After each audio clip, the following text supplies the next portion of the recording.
former President Muhammad Buhari's home that have become a mecca of sorts, political mecca, where northern politicians are now beginning to visit him, to pay homage.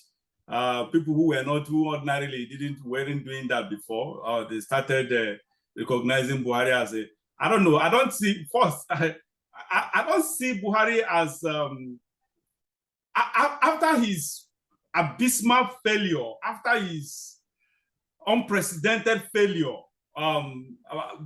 while he was living, before he left before he handed over, I don't see him to be a power broker in the North.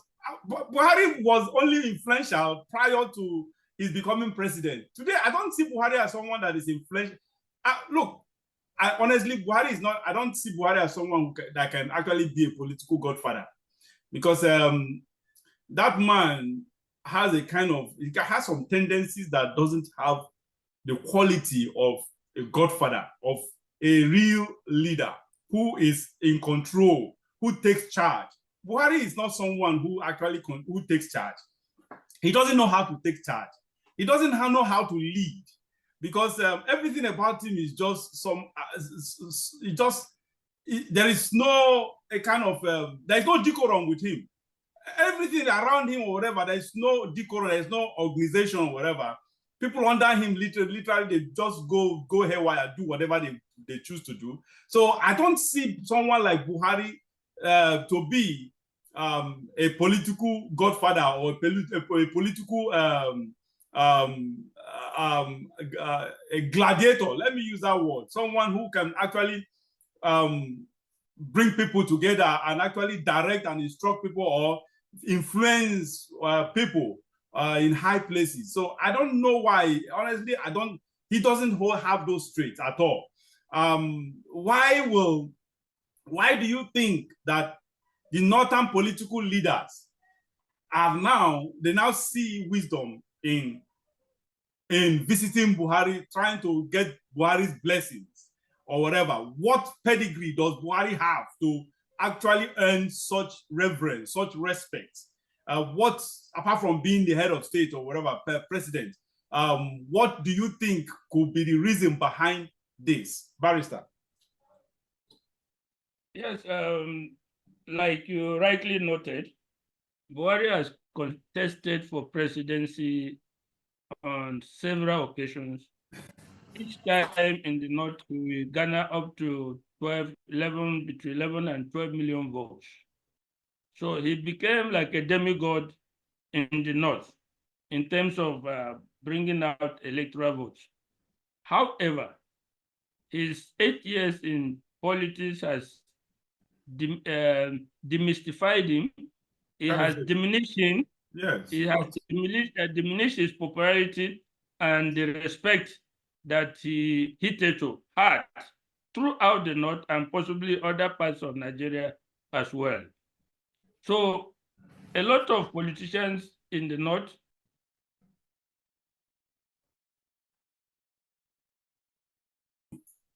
I think a Barrister's network, his line has frozen. So while we wait for him to come back, recognize that. Okay, but they also 8 years in power, extremely rich. He made them, on that basis is still very going to Buhari, his associate.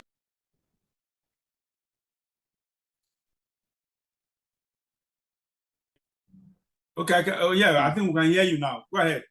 Okay, like I was saying, he has been diminished in popularity and respect severely, but he made a lot of people in the North rich and powerful. Most of them are super billionaires. Politicians will need those people if they have to, the way politics is done in the North, the average masses, they listen to their powerful people. They don't think on their own. So people going to Buhari recognize that he has been diminished, but he has some powerful people who have deep pockets that will help whatever they want to do to bring the North together in opposition to the to the current president. So that is their strategy. They are not just going to Buhari, they are also going to other people like Abdul Salam, the IBB, and they're yes. throwing out the traditional rulers as well. So you can clearly see their strategy. Bring people in the north together. Let's form a common bond and oppose the presidency of Tinubu. Yeah, even though okay, except for other leaders you just mentioned, but because Atiku paid a visit to Buhari, Babangida too, and Sana. Now, honestly, the area of money that people, the politicians may have visited or are visiting Buhari based on financial war chest. Honestly, I don't think that is someone like Atiku won't visit Buhari because of money matter. To be able to get some financial support or whatever. I think what the second reason is what I think holds that what I think is the reason behind it, which has to do with getting support from all northern leaders, especially past presidents of the from the north. I think that is just it. Otherwise, I don't see any reason why someone like Atiku will be visiting Buhari for financial stuff or whatever. No. And besides, again, it still brings me back to if it is the second reason you just mentioned, why Buhari, just like you rightly agreed with me technically, that Buhari does not have that political weight anymore after everybody saw his nakedness in 2018, in 8 years that he ruled. He basically just, in fact, he was hated in some, including in his Katsina state, that he retired it to. So that even the Katsina state didn't like him, even when he was leaving the presidency, handing over. They didn't like him at that point. I don't know of now. Maybe, of course, they say time heals wounds. The North doesn't like Buhari as they used to. You know that, you and I know that. So I don't know. I'm trying to still. I don't forget. Don't misunderstand me. Yes. Buhari today, they are going to Buhari today is not because of Buhari, it's because of the people he can bring or call upon. Oh, okay. Why do you think people are still going to IBB, whose political influence is virtually zero today? Why do you think they're still going to Abdul Salam? These people in their time made people rich and powerful. So they can still call on those people. Buhari who cannot have the money that people need, but he has people that he made super rich. He had people that he made powerful in his 8 years in power. And by going to him, you are indirectly trying to align with those people. It's easier to first go and get Buhari's support before going to his own people, the people he empowered. Okay. So they go to the head, and then the rest of the body follows. That is the strategy. All right. It's not that Buhari himself can make much of a difference in somebody's political life by himself. Even the average northerner now does not respect him anymore. Yeah. He has lost that respect. He has lost. Our people used to say, let me use that crude proverb, that the wind has blown and we have seen the nyash of the fowl. What they used to think of him as a Superman, they have tried him and they say that there's nothing there. As a matter of fact, even the average person did not recognize that the problems and the suffering today is not entirely sort of Tinubu. Now, most of it is has its foundation from Buhari's 8-year rule. Yeah. All right. Thank you. Shegun, what's your opinion on this, please? Okay. Well, I was going to clarify that last part before the barrister clarified it. What he was saying about Buhari still being influential, as in making a lot of people rich, and these are the people that the politicians will go after, because they have Buhari have their ears. Whatever it is that he says to them, of course, you can be rest assured will be followed. You see, I don't want you to look at politics as like you and I always argue. Don't look at it as the way you look at it and be rational. Politics is something that is very crazy. Despite the fact that they kill people today in Borno State, and they kill them and wipe out some families and wipe out some areas and everything, there are people who still support the government. They will tell you they don't have any other government than this government. So regardless of how terrible a leader may be or may do, he would have his own followership. Even the devil gets his own disciple. So it's politics. And if you understand the dynamics of the politics of the North, they usually look at people as somebody who has damaged anything, really. All they are concerned about is the North. And they will argue effectively that, yes, he did. And they would even tell you that the other people, the other regions were the ones who refused to make his efforts show forth. They would argue that part. So you see, in politics, there's nobody that can be discarded. You can see that all of these people that we're talking about, even Nasir El-Rufai went to see Buhari himself, despite the fact that he went against the orders, as it was said then before the elections, that nobody should back Tinubu up. He was one of the people who rose up and had his voice very, very loud and clear, supporting Tinubu. But of course, we understand the reason why he was doing that has made him turn against the same government.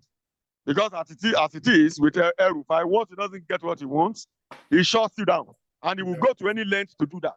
Bow to anybody, kneel to anybody, kiss anybody's shoes, hold their backs and weed their grass and anything, just for him to get into their head and whisper in their ears, and of course get what he needs. So it is politics. And it is quite unfortunate because these are the people that we are looking at as people who have destroyed this country and has made it lose credibility and diverted its progress into the pit. But unfortunately, as it is in politics, you still need them. That's why you see some of these politicians who go to them, look, oh, we have come to greet you for Salah. It is not actually to greet them for Salah. It is also to solicit for support. That, Oga, I came to greet you during Salah. So that thing that we spoke about when I came, can I come now so that we discuss in details? Why? If you look at it, he is still fresh because it was just last year that he left government. Whichever way you're going to look at it, all of the mess that he has created, all of the people that he has made rich and powerful, he will still have them still come once in a while to say rank adede to him.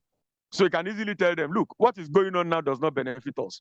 What are we going to do? Okay, let us start to strategize. I think we should come together. I think we should bury our differences. I think we should do like this and do like that. And don't forget, if you put money down in politics, 70% of your problem, if not 80%, is solved. Because all you need to do is just share money to people, and they are suffering for the past 8 years or 10 years. It's forgotten. And it is quite unfortunate that that is what our elections is based on.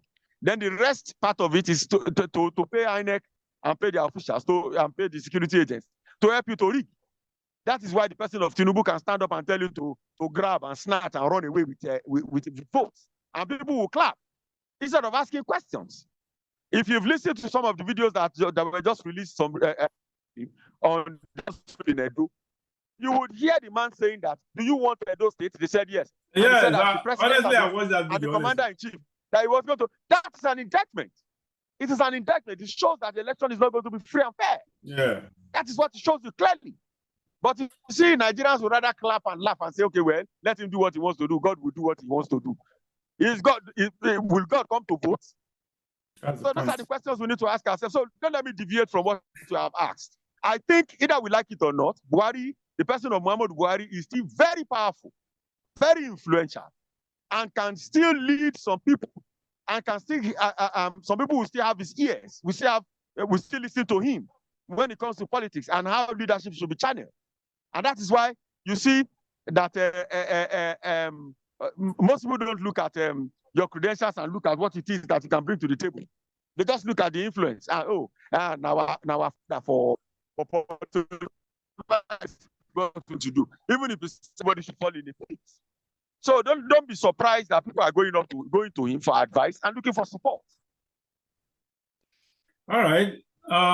Thank you for that. Yeah, okay. Yeah, that makes sense. It makes sense to me what the both of you said. That's okay. All right, let's move to the next topic.